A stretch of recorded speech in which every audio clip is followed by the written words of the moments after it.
Imagine seeing the early commercial versions of the computer mouse and feeling compelled to write op-eds saying, nah, it's not perfect, or, oh, I can see problems with that, you're going to select the wrong copy and make a mistake. Which of course would be to ignore the fact that it was about to completely revolutionise the way people use computers. And I know that from experience because I'm old enough now. I go back far enough to when we used to navigate computers just using a keyboard and nothing else. But that's the flavour of the popular op-eds being drafted around AI and chat GPT. It's all doom and gloom and focusing on the negatives and the problems. To be honest, I'm more interested in focusing on the potential and the positives. In his global bestseller, Yuval Noah Harari predicts the emergence of sentient robots that thrive and succeed in the future. Perhaps not quite in the human form that we see in the fantastic series Westworld, but sentient and contributing nevertheless. I loved Westworld with all its challenging questions about the role that AI and robotics might play in the future.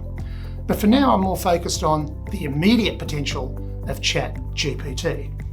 My experimenting with it reminds me of that old adage that you know when you're dealing with the very latest technology because it's indistinguishable from magic.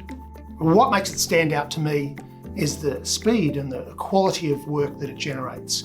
The syntax and the arguments, it is all really incredibly impressive. I've asked it to draft media releases on the launch of new medicines, op-eds on health-related issues, and to be honest, it can generate in a few minutes what it might take a well-briefed intern half a day. So the question is, where will it fit in healthcare communications in the short term? Here at Palin Communications, we're taking baby steps. We're using it as a tool to generate ideas into brainstorms. We might be searching for the title of a new podcast or looking for a strapline for a new health campaign. Of course, everyone's chipping in ideas and thoughts and copy, and oftentimes I'll use AI to chip in some additional ideas as well. They don't all get used, but it's all part of the mix of the material that's being generated and considered. Its limitations, of course, are around context, especially given that context is everything in good public relations. It can generate a very decent first draft of a media release around the launch of a new medicine, but it can't take into account the limitations and the regulatory restrictions around what can be said in that media release here in Australia. And it can't take into account what an Australian medical specialist might be able to say in the context of that media release. I'll be sure that the version of ChatGPT that Palin Communications subscribes to in the future can do those things. And if the job of healthcare communicators is to personalise health issues and the impact of the diseases, then clearly AI is going to struggle there, because it's only the authentic and genuine story of someone with a lived experience that can bring those health issues to life.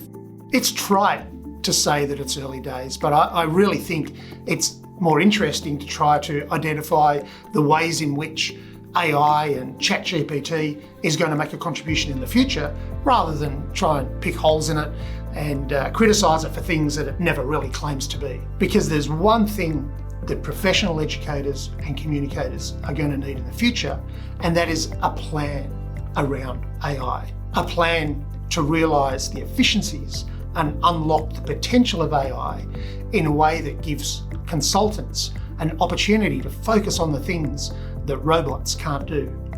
Because after all, that's what Harari said we all have to do in order to survive.